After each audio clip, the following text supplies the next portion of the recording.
یہ ویڈیو بہت اہم ہے، اینڈ تک ضرور دیکھیے گا، بڑا کچھ نیا سیکھنے کو آپ کو ملے گا اس میں۔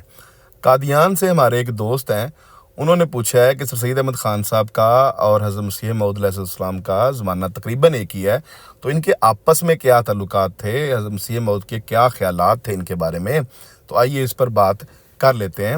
کوئی شک نہیں ہے، سر سید احمد خان صاحب ایک بڑے آدمی تھے، دانا آدمی تھے، برصغیر میں پیدا ہونے والے ایک بہت بڑے عالم تھے، اس میں کوئی شک نہیں ہے۔ اور اس میں بھی کوئی شک نہیں ہے کہ سر سید احمد خان صاحب نے وفات مسیح کا کام حضرت مسیح موعود سے پہلے کیا، کوئی شک نہیں ہے اس میں۔ انہوں نے پہلے بتا دیا تھا کہ حضرت عیسیٰ علیہ السلام فوت ہو چکے ہیں، اپنی تفسیر میں انہوں نے لکھ دیا تھا، کوئی شک نہیں ہے۔ اب سوال یہ ہے آپ کا کہ حضرت مسیح موعود علیہ السلام کے کیا خیالات تھے ان کے بارے میں، اس کا جواب آپ کو میں سیدھا دے دیتا ہوں بغیر ٹائم ضائع کیے۔ حضرت مسیح موعود علیہ السلام نے لکھا ہوا ہے کہ یہ منکر تھے، یہ وحی الہام پر یقین نہیں رکھتے تھے۔ حضرت مسیح موعود نے ان کے مرنے کی پیش گوئی بھی کی تھی، جی ہاں، یہ بھی میں آپ کو دکھا دیتا ہوں۔ اور یہ حضرت مسیح موعود کی پیش گوئی کے عین مطابق فوت ہوئے، جی ہاں۔ اب ایک اور بات، آپ کو دلچسپ بات جو آپ ضرور دیکھیے گا وہ یہ ہے کہ یہ حضرت مسیح موعود سے بدتمیزی کرتے تھے، حضرت مسیح موعود علیہ السلام کے ساتھ مذاق کرتے تھے، ہنسی کرتے تھے، ٹھٹھا کرتے تھے۔ آئیے آپ سیدھا چلتے ہیں اس حوالے کی طرف۔ وہ جو مردم شناس اور دانا والا حوالہ ہے وہ پرانا حوالہ ہے، جو بعد کا حوالہ ہوتا ہے وہ زیادہ معتبر ہوتا ہے۔ اب ہم سیدھا چلتے ہیں کہ ان کو صاحب نے منکرین کی فہرست میں کہاں پہ ڈالا ہے اور انہوں نے کہاں پر ہنسی اور مذاق کیا۔ اسکرین پر آپ دیکھ رہے ہیں سراج منیر، جلد روحانی خزان کی 12، صفحہ نمبر ہے 58، اسکرین پر آپ نے دیکھ لیا ہے، ہائی لائٹ میں نے کر دیا ہوا ہے۔ سب لکھتے ہیں کہ سید احمد خان صاحب کا نام منکرین کی مد میں اس لیے لکھا ہے کہ ان کو خدا کے اس الہام بلکہ وحی سے بھی انکار ہے۔ تفصیل آپ پڑھ سکتے ہیں، اسکرین شاٹ اس کا لے لیں، حوالہ میں نے آپ کو دکھا دیا ہے۔ اب ہم چلتے ہیں طریق القلوب کے اندر۔ طریق القلوب میں کیا لکھا ہوا ہے صاحب نے؟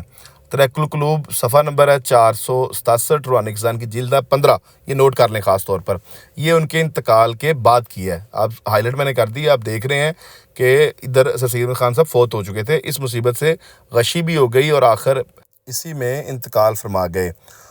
اب ہائی لائٹ میں نے کر دیا ہوا ہے بقیہ صفحہ، ادھر آپ دیکھ سکتے ہیں کہ سر سید احمد خان صاحب جماعت کو ایک ذرہ عظمت کی نظر سے نہیں دیکھتے تھے، حضرت صاحب کی کتابوں کو لغو، بے سود اور باطل کہتے تھے، اور حضرت صاحب نے لکھا ہے کہ دنیاوی رونق سے ایسے مدہوش تھے کہ ہر ایک کو اپنے پیروں کے نیچے کچلتے تھے۔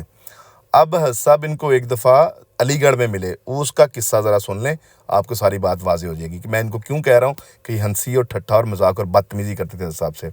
حضرت صاحب لکھتے ہیں کہ جب میں ایک دفعہ علی گڑھ میں گیا تو مجھ سے بھی اسی رعونت کی وجہ سے جس کا محکم پودا ان کے دل میں مستحکم ہو چکا تھا، ہنسی ٹھٹھا کیا اور یہ کہا، اب یہ سنیے گا، حضرت صاحب کو یہ کہہ رہے ہیں، آؤ میں مرید بنتا ہوں، آپ مرشد بنیں اور حیدرآباد میں چلیں اور کچھ جھوٹی کرامات دکھائیں اور میں تعریف کرتا پھروں گا، تب ریاست اپنی سادہ لوہی کی وجہ سے 1,00,000 روپیہ دے دے گی اور اس میں 2 حصے میرے اور 1 حصہ آپ کا ہوا۔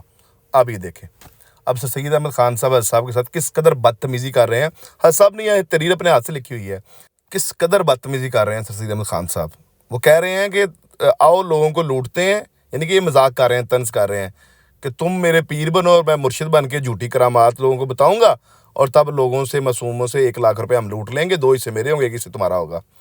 اچھا آگے پڑھتے ہیں، آگے لکھتے ہیں، گویا اس تقریر میں وہ ٹھگ جو سادھو کہلاتے ہیں مجھے قرار دیا۔ اب سر سید احمد خان صاحب حضور کو ٹھگ اور سادھو کہتے تھے۔ اب آپ خود سوچو کہ ایسا شخص دانا اور مردم شناس ہو سکتا ہے کیا، جو کہ حضور کو ٹھگ اور سادھو کہتا ہو اور حضور سے اس طرح کے گھٹیا مذاق کرتا ہو؟ اور حضور نیچے بھی لکھ رہے ہیں، آپ نیچے پڑھ لیں، اسکرین شاٹ لے لیں اس کا۔ اس قدر تحریر سے غرض یہ ہے کہ اس پہلو کی کمزوری بھی ان میں موجود تھی جو دولت اور عزت اور ناموری تک پہنچ کر تکبر اور نخوت اور رعونت اور خود پسندی کے رنگ میں ظہور میں آتی ہے۔ اب دیکھ لیں، یہ تحریر حضرت صاحب کے اپنے ہاتھ کی ہے، طریق القلوب میں لکھی ہوئی ہے۔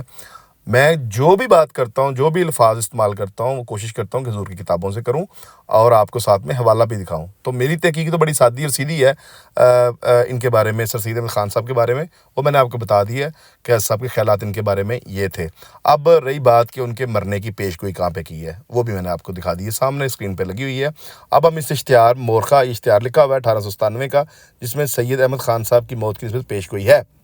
اور حضور آگے لکھتے ہیں کہ یہ اشتہار لاکھوں انسانوں میں مشتہر ہو چکا ہے اور ہم بہت سے لوگوں کو قبل از وقت زبانی کہہ چکے ہیں کہ ہمیں خدا تعالیٰ نے معلوم کرا دیا ہے کہ اب ان قریب سید صاحب فوت ہو جائیں گے. باقی کچھ اور بھی تحریر ہیں، ان پر کسی اور وقت تفصیل سے بات کر لیں گے. لیکن آپ کے معین سوال کا جواب یہی ہے جو آپ کو میں نے حضور کی اپنی تحریر سے دکھا دی ہے. اب بات یہ ہے، آخر پر میں یہ کہنا چاہتا ہوں کہ میری جو ویڈیوز ہیں یہ خاص طور پر پڑھے لکھے لوگوں کے لیے ہوتے ہیں، جاہلوں سے میں مخاطب بالکل نہیں ہوتا. تو میں جو بھی بات کرتا ہوں آپ کو ساتھ میں حوالہ دے دیتا ہوں، ادھر سے آپ پڑھ لیں جا کے. ٹھیک ہے، اگلی ویڈیو تک کے لیے اللہ حافظ. السلام علیکم ورحمۃ اللہ وبرکاتہ.